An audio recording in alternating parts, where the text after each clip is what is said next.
स्वागत है। मैं अश्विनी कुमार आप लोगों का हार्दिक स्वागत करता हूं और आज बात करूंगा कि हमारे देश में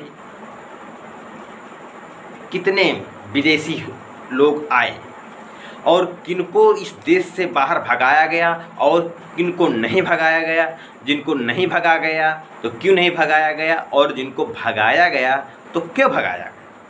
सभी लोग स्वागत है। आप लोगों से आग्रह है वीडियो को पूरा देखें, सुनें, अच्छा लगे चैनल सब्सक्राइब करें, वीडियो को शेयर जरूर करें। मनोवैज्ञानिक सोच और वैज्ञानिक सोच से जरूर समझने की कोशिश करें, क्योंकि वर्तमान समय में हमारे नवयुवक साथी, नौजवान साथी सुनी हुई बातों में ज़्यादा विश्वास करते हैं। उनको अपने विवेक के आधार पर मानने की इच्छा नहीं रखते। इसी बिंदु में आज हम चर्चा कर रहे हैं कि हम लोगों ने अंग्रेज़ों के खिलाफ लड़ाई लड़ी। हमारा देश अंग्रेज़ों से आज़ाद हुआ। 15 अगस्त 1947 को आज़ाद हुआ। लाल किला में हम तिरंगा झंडा फहराते हैं। भारत के प्रथम प्रधानमंत्री जवाहरलाल नेहरू बने। इन बहुत सारे ऐतिहासिक घटनाओं को हम लोग पढ़ते हैं और हम लोग यह आज़ादी मनाते हैं कि हमने अपने देश से अंग्रेज़ों को दूर भगाया, अंग्रेज़ों को भगाया और हमारा देश आज़ाद हुआ। क्या हम लोग कभी इस विषय में सोचा? यदि नहीं सोचा तो क्यों नहीं सोचा?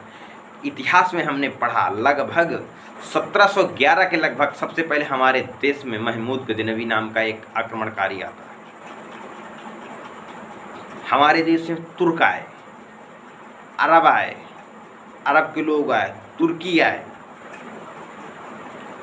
उसके बाद इस्लाम लोग आए, फिर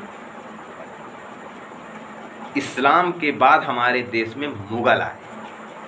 लगभग मुग़ल 1526 में जो सबसे पहला आक्रमणकारी था बाबर, 1526 में बाबर मुग़ल आक्रमणकारी भारत में आया। लेकिन हमारे देश में जो सामाजिक व्यवस्था है, यदि सनातन धर्म या हिंदू धर्म के खिलाफ कोई बात बोलता है तो सिर्फ सीधा से सीधा मुग़ल बोला जाता है। लेकिन आखिर ऐसा क्यों नहीं बोला जाता कि इस देश में तुर्क, अफ़गान, इस्लाम आए। इनके पहले भी हमारे इतिहास में सिंधु घाटी सभ्यता में ये बात पढ़ाई गई। हमारे देश में आक्रमणकारी के रूप में आर्य आए। आर्य आए, आर्यों ने क्या किया यह इतिहास में लुप्त हो जाता है। यही नहीं पढ़ाया जाए, बताया गया ना पढ़ाया गया कि आर्य आए, आर्यों ने इस देश में किस प्रकार से किया। हमने बहुत इतिहास में बहुत पहले पढ़ा था, आर्यों का और द्रोणों का युद्ध हुआ। इतना कहीं कहीं इतिहास में पढ़ा दिया जाता है, लेकिन लोग कभी आर्यों के विषय में चर्चा नहीं करते। आखिर हमारे देश में आर्य आए, आर्यों ने युद्ध करके किस प्रकार की व्यवस्था स्थापित की, आर्य कौन थे, हमारे देश में कहाँ से आए थे आर्य, यह बात बिल्कुल छिप जाती है और सीधा मुग़लों तक आती है। तुर्क, अफ़गान, इस्लाम भी कहीं, अरब कहीं न कहीं छिप जाता है। इसका एक मतलब एक ये भी है कि जितने विदेशी लोग, आक्रांता लोग आए, उनका उद्देश्य भारत में राज्य करना नहीं था। भारत में खास करके मुग़लों से पहले जितने आक्रमणकारी आए वो ज़्यादातर धन लूटने के सिलसिले से आए। भारत में आए, राजाओं से युद्ध किया, धन छीना, वापस चले गए। लेकिन मुग़ल आए, मुग़लों ने काफ़ी दिनों तक यहाँ पर शासन सत्ता में राज किया। उसके पहले इस्लाम का भी शासनकाल रहा। लेकिन अंग्रेज़ों का जो शासनकाल रहा, 1600 में ईस्ट इंडिया कंपनी की स्थापना भारत में होती है और 1947 में आज़ाद हो जाते हैं। 16 से 17, 17 से 18, 18 से 19, लगभग 300 साल। 16, 17, 18, 300-350 साल अंग्रेज। 1600 में ईस्ट इंडिया कंपनी की स्थापना होती है, लेकिन 1857 के बाद जो है भारत की जो राजनीतिक सामाजिक व्यवस्था होती है वह अंग्रेज़ों की संसद के द्वारा चलती है। और तब हमारे देश में आंदोलन होता है 1857 में मंगल पांडे का, और देश की आज़ादी का बिगुल बजाया जाता है। लेकिन क्या हम लोग इस विषय में सोचते हैं कि आखिर मुग़ल आए इस देश में, तुर्क आए, अफ़गान आए, मुग़ल इस देश में रहे, शासन स्थापित करके रहे, लेकिन कभी उनको भगाने के लिए कोई यहाँ क्रांतिकारी पैदा नहीं हुए, कोई जन आंदोलन नहीं हुआ। अंग्रेज़ों के ही आने में इस देश में आंदोलन क्यों हुआ, यह बात हमारे देश के नागरिकों को सोचने समझने की ज़रूरत है। हम लोगों को यह इतिहास में समझाया जाता है कि अंग्रेज हमारे दुश्मन थे, लेकिन बहुत से महापुरुषों ने यह बात कही कि अंग्रेज जितना ही हमारे दुश्मन थे उतना ही हमारे लिए भगवान बनकर इस देश में आए। क्योंकि जब अंग्रेज़ों से पहले हमारे देश की जो सामाजिक व्यवस्था थी वो सामाजिक व्यवस्था असमानता पर व्याप्त थी। यानी जो मुग़ल आए हमारे देश में, उन्होंने मनवादियों के कहने के अनुसार शासन सत्ता में समझौता के आधार पर काम किया। उन्होंने शासन सत्ता में रहते हुए सामाजिक व्यवस्था में कोई बदलाव न करने की रणनीति के अनुसार काम किया। जो सामाजिक असमानता वैदिक सनातन धर्म के वैदिक व्यवस्था के हिसाब से 4 वर्णों की व्यवस्था बनी हुई थी, उसमें हस्तक्षेप नहीं किया। भारत के जो पुरोहित ब्राह्मण वर्ग के लोग थे, उन्होंने मुग़लों से कहा कि आप हमारे देश में शासन करना चाहते हैं तो हमारे देश में आप शासन कर सकते हैं, लेकिन हमारे देश की जो सामाजिक व्यवस्था है उसमें आप छेड़खानी न करें।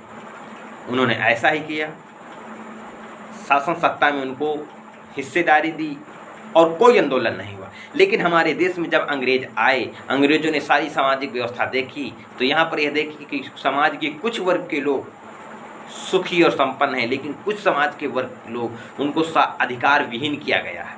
तो उन्होंने इस विषय में चर्चा की। धर्म ग्रंथों को मैक्स मुलर नाम का तुलनात्मक दर्शन शास्त्र राजनीतिक शास्त्री थी, उनके द्वारा यह अध्ययन कराया गया कि ये भारत के जो धर्म ग्रंथ हैं इनका क्या आधार है। उनसे यह उन्होंने अनुवाद करके यह जानकारी की कि भारत देश में जो सामाजिक व्यवस्था है वो ऊंच नीच छुआछूत भेदभाव की सामाजिक व्यवस्था है। इसी के आधार पर यहाँ पर लोगों को अवसर दिए जाते हैं, इसी के आधार पर दंड का प्रावधान है। तभी अंग्रेजों ने यहाँ पर भारतीय दंड संहिता बना के समान न्याय दिलाने के लिए, समान अपराध पर समान न्याय दिलाने के लिए कानून पारित किया। तमाम ऐसे कानून पारित किए।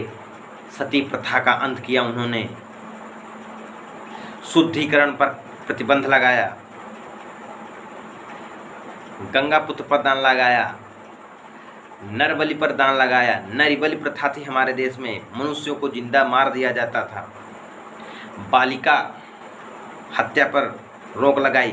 ये तमाम प्रकार के जब कानून बनाए, नंद कुमार नाम के ब्राह्मण को सबसे पहले इस भारत देश में फांसी दी गई भारतीय दंड संहिता के आधार पर। तब इस देश में तहलका मच गया कि धर्म खतरे में हो गया, और तभी इस देश में अंग्रेज़ों के खिलाफ बिगुल फूंका गया कि अंग्रेज़ों को इस देश में नहीं रहना चाहिए। तो हमारे देश के बहुजन समाज के ओबीसी SC ST के लोगों को यह बात समझने की ज़रूरत है कि क्या अंग्रेज़ हमारे दुश्मन बनकर आए थे।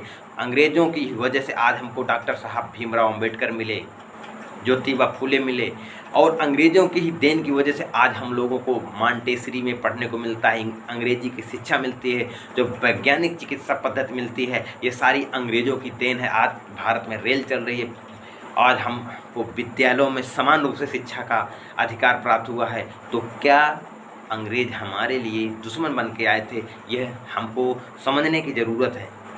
आखिर मुग़लों को नहीं भगाया गया, अंग्रेज़ों को भगाया गया।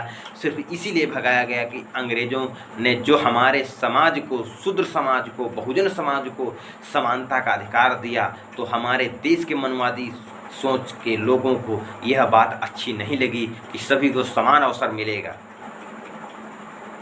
तो यह समान अवसर ना ही मिलना चाहिए, इसके विरोध में अंग्रेज़ों को बाहर भेजा गया कि अंग्रेज़ इस देश में रहेंगे, इन सभी लोगों को समान अधिकार मिल जाएंगे, सामाजिक समानता बराबर हो जाएगी। तो ऊंच नीच छुआछूत भेदभाव की भावना है, यह कभी ख़त्म नहीं हो सकती है। तो इसलिए इस उच्च वर्ग के लोगों को यह बात अच्छी नहीं लगी, इसीलिए आंदोलन किया अंग्रेज़ों के खिलाफ। और हम लोगों को यह बताया जाता है कि अंग्रेज़ हमारे दुश्मन थे। तो अब हमको, हमारे लोगों को यह बात समझने की ज़रूरत है कि कौन हमारा दुश्मन है, कौन दोस्त है। हमारे देश में आक्रांता आए, हमको कोई अधिकार नहीं दिया, हमको गुलाम बना कर रखा।